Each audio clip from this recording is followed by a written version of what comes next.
Hey YouTube, what's up? Long time no see. Well, like 2 weeks maybe. Today I wanted to do a slightly different video for you guys. I wanted to talk a little bit about poker study. I know, it's like not nearly as fun as watching me just get wrecked over and over again, but hopefully you'll learn something. Unfortunately, I don't think I do enough study. I've got a full-time job. Microstakes cash grinding sure isn't paying the bills. So the main things I want to talk about today are how to review hands, what are some training sites that you guys could potentially join, especially for those kind of microstakes and less experienced players, the start of using some GTO and some GTO strategy, and finally, how do we actually implement these changes to get better when we're playing? So let's jump into it.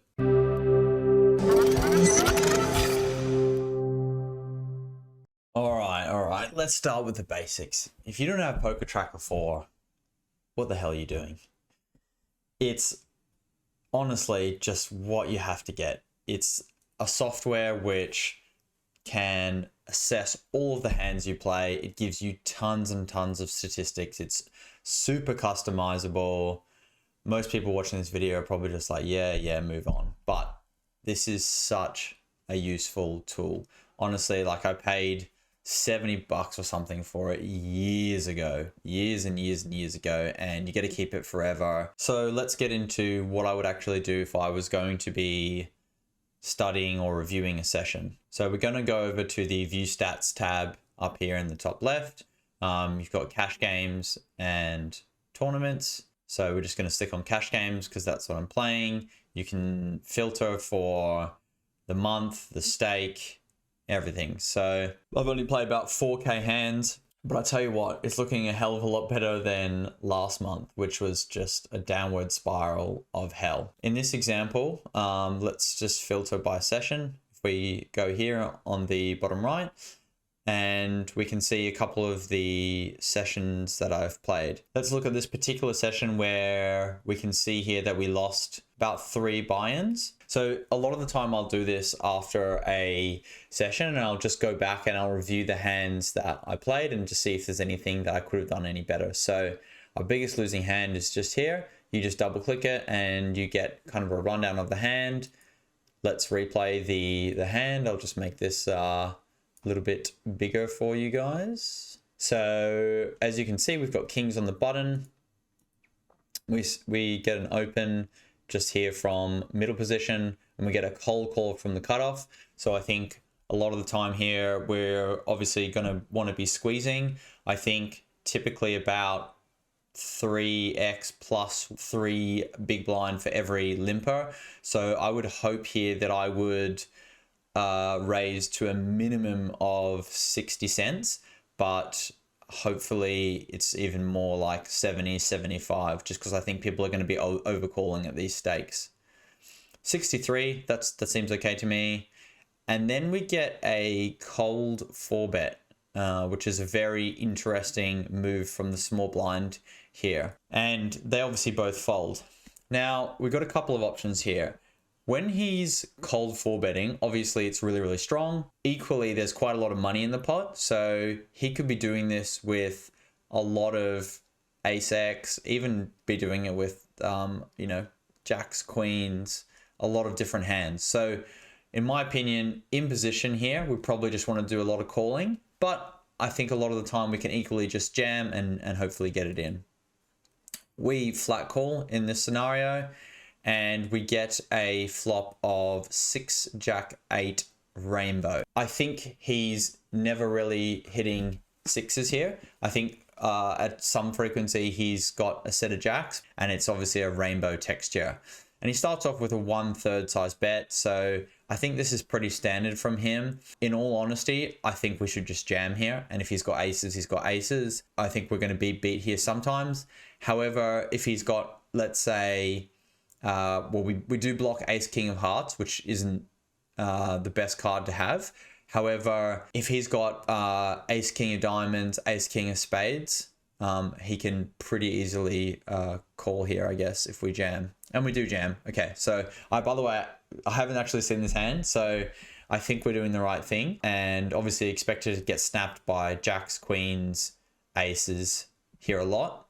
expect 10 to fold, and he does call, and we do run into aces. So not a big deal. That's just going to happen. Every now and then you're going to run kings into aces, and I honestly don't think that I could have gotten away from that. That's just not very good. So that's not a big deal. So I'm like happy with that. Let's just go to the next hand, and we open here, which is fairly standard. Now we get a raise from the small blind. Now when he's out of position and raising us when we are in an earlier position, so middle position here, he's pretty strong. Think that we probably can just fold this exploitatively, because he also has a lot of hands that actually dominate us, like ace, king, kings, aces, a lot of stuff that we're just getting fucked on. And this is a bittersweet flop, because yeah, great, we hit our king and we're in position, so happy days. However, obviously we're still being dominated by ace king. He could have been doing this with nines as well.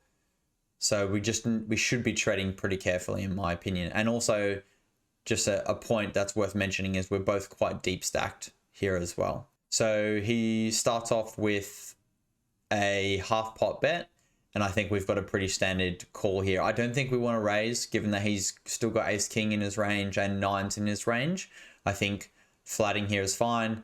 Also worth noting that we've got the queen of clubs, so we block ace queen of clubs and king queen of clubs. Those are obviously hands that we'd prefer to him to have ace queen of clubs, so that we're still ahead at this stage. Now a 2 comes, which is an absolute brick. So, and he bets out again for half pot. So now it's just becoming quite tough, because what is he really doing this with? Like, I think he's probably doing it with his club combos, but as we said, we're actually blocking like a decent chunk of the good club combos that we want him to have. He could have the same hand as us. Would he do this with king jack? Probably not. It's a little bit thin, because what king jack is he raising with specifically? I think only the king jack of clubs. And does he really 3-bet king 10 of clubs? Probably not. King jack of clubs is probably close. So in my opinion here, we're honestly in a tough spot. I think we can raise here and fold to a shove, but I think the right call is probably just to call here again in position, which we do. So I think so far we're probably okay. And now a 10 comes. So it's kind of an interesting card, but also kind of not, because queen jack now gets there with a straight. King 10 now has 2 pair. King 9 always had 2 pair. And he decides to bet out for a 3rd barrel for half pot. Now this is just a shitty situation, because we've got top pair. The club draws have missed. He has some queen jack that he's 3-betting with, but probably not that much. I would expect the only combos that he has to be suited, and we again block the queen jack of clubs. So that, again, that's just such a bad card for us to have. So as nitty as it sounds, I think the right play here is just to fold. I don't think people are thinly value betting 3 streets at 5-L, to be honest. Like, if we get called, what hands are we expecting him to show up with here? Ace jack of clubs is it? And even if it was ace jack of clubs, I think him betting half pot size is weird to me. I think he'd either choose a smaller or a larger size. So he'd either go for like $1 and hope that we missed a flush draw, or he'd just shove in and hope to fold out a hand like we have, like a kind of non-nutted king. Anyways, we make the call and he shows us ace king. So this is now, like, because of our stack sizes and because of the betting size that he chose, this is almost like losing a full stack. And this was just an absolute slow bleed. And I think if we're going to be playing like this, we're going to be losing a lot of money. So what we need to think about is, what's the takeout here? I think the takeout is we need to be probably defending a little bit tighter when we're getting raised from the blinds. So I think calling king queen suited here is fine. King queen off is probably close, but if we are going to call it and this situation arises again, I think we probably want to play it a little bit more check raise on the flop and then give up. Cool. So sorry that was a super long-winded explanation, but the way I find it really useful just to kind of go through a couple of the biggest pots, see where I went wrong, and then see if there's any learnings that I can actually take from those.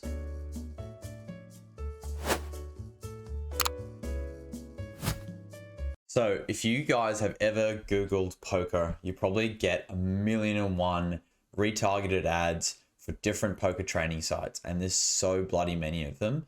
And so I just wanted to touch on 2 of them in particular because I've actually used them, so I can give you some actual advice. But just so you know, there are heaps of options out there, so there's a lot more than the 2 that I'm going to talk about. There's sites like Raise Your Edge. There is sites like Run It Once, which I think is Phil Galfond. There's sites like Upswing Poker, which is run by Doug Polk. There's Bluff the Spot, and there's Red Chip Poker. And as I said, there's heaps more, but I just want to cover Bluff the Spot and Red Chip Poker because those are the 2 that I've used.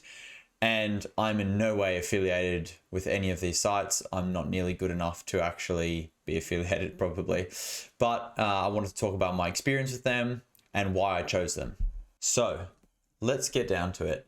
The number one reason why I chose these sites initially was just the price. A lot of people will tell you, oh, but you know, you're investing in your poker growth and development. It's all good investing $400 or $1,000 into a poker course, but when you're grinding $5 buy-ins, like it's just not viable. So I want to talk about how do you get onto a poker training site if you don't have a lot of money and you just want to get started. So the first site that I actually used was called Bluff the Spot. And essentially it's a poker training site that I think is probably more targeted towards the newer online generation that wants to play exploitative poker and wants to really understand the basic fundamentals as well as some kind of realistic strategies that you guys can use on the table. When I first signed up for this site, it used to be called the BTS Lab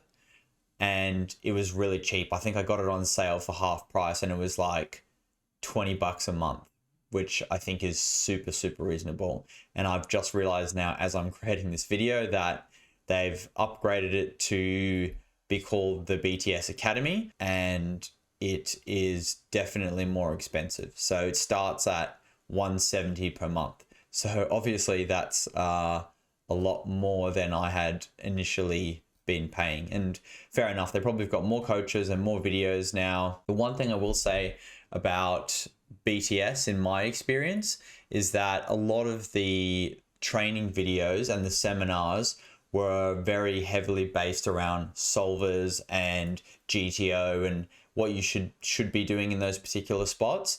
And as someone who wasn't really familiar with that GTO kind of training, I think it was a little bit more advanced. However, I did find the play and explain videos that they had really, really useful. So the one thing that BTS also do offer is a couple of shorter courses, which you can actually, I think, purchase. So here's the Poker School Academy, which I talked about. But if you are looking to get something a little bit cheaper, it looks like they've actually created some packages which you can purchase as a one-off purchase. You get a pre-flop Bible, which is basically all of your opening ranges, 3-betting ranges, squeezing ranges, defending ranges. And still to this day, I actually use the BTS ranges and I think they're really, really solid. So I think that is great value. You can also buy these individually. So you can buy the pre-flop Bible for $50 and I reckon that is just really good. I mean, you can find free pre-flop ranges on the internet. And then the other 2 things that come in this are a mindset course and a mathematics of poker. I think the math side is really important and I think everyone probably understands kind of pot odds. For me, I find it really useful to go back and learn all this stuff again and again and again just to retrain your brain. I actually have been following the guy who runs it, which is Split Suit, James Sweeney, on YouTube. He's been creating free content for years and years and years on YouTube. So when I saw that he had started kind of his own training site, and he does books and stuff as well, for me it was a no-brainer to actually give it a try. I went in and had a look at it, and the best thing about this site, in my opinion, is the price. So you can only pay $5 a week, and you can get his what he calls the Core 2.0. So this is basically a set of training courses that you can go through, and you can see which ones I've completed. So I've completed level 1, most of level 2. I left out the ranges because I use separate ranges, and like I feel like I'm pretty confident in that. I've just started working my way through the level 3 strategies, and $5 a week is literally nothing. Like it's US dollars, but honestly, it's like a beer a week or a coffee a week or 2 coffees. So investing that amount, it's like investing a buy-in per week to get better. And I think that this actually improves you more than a buy-in a week easily. They also give you some tests and quizzes at the end, which is really, really cool. And then it's got a bunch of really useful tools like, you know, a poker glossary, an EV calculator. You've also got some extra kind of quick courses on live cash games and tournaments. Not that I'm really playing any of those too much. He does a really good job of explaining everything in a really simple way. And what I would say is that this course gives you like a really good fundamental understanding of the basics of poker. And I personally think this is like all you actually need to succeed at the Microstakes. It's more than enough. What I might do is I might just quickly jump into like one of these and give you a quick show of what it's like. So there's a lot of kind of explanations. So you can just go through and read these, and it tells you what you're going to learn about. And then interspersed between all of this writing is some videos, which I think is really, really useful. And then underneath all of that content, you've got like a comment section where people can ask questions, and they're really quick at responding to all of your questions. So I think in that sense, it's really, really great. The other thing that's really useful is there's actually a Red Chip Spotify podcast. So if you're like me and you like listening to some kind of poker podcasts while you're running or while you're on your train on the way to work or whatever it is, there's some like really interesting stuff here. So long and short of it is, if you want something that's super cheap, affordable, and helps you understand the basics of poker, go to Red Chip. If you're looking at something that's probably a little bit more advanced and you are playing maybe some higher stakes and you can afford, then I think the BTS Academy is a really good option. I think what's really good about BTS is they've got a great community.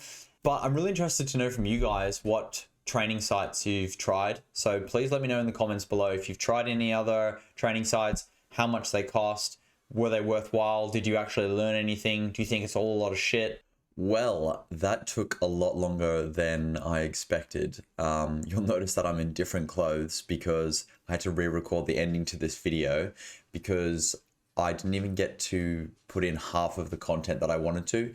I had a whole section in Poker Tracker 4 where I was trying to find leaks, and then there was another section at the end where I was going to try and basically play live, trying to fix those leaks.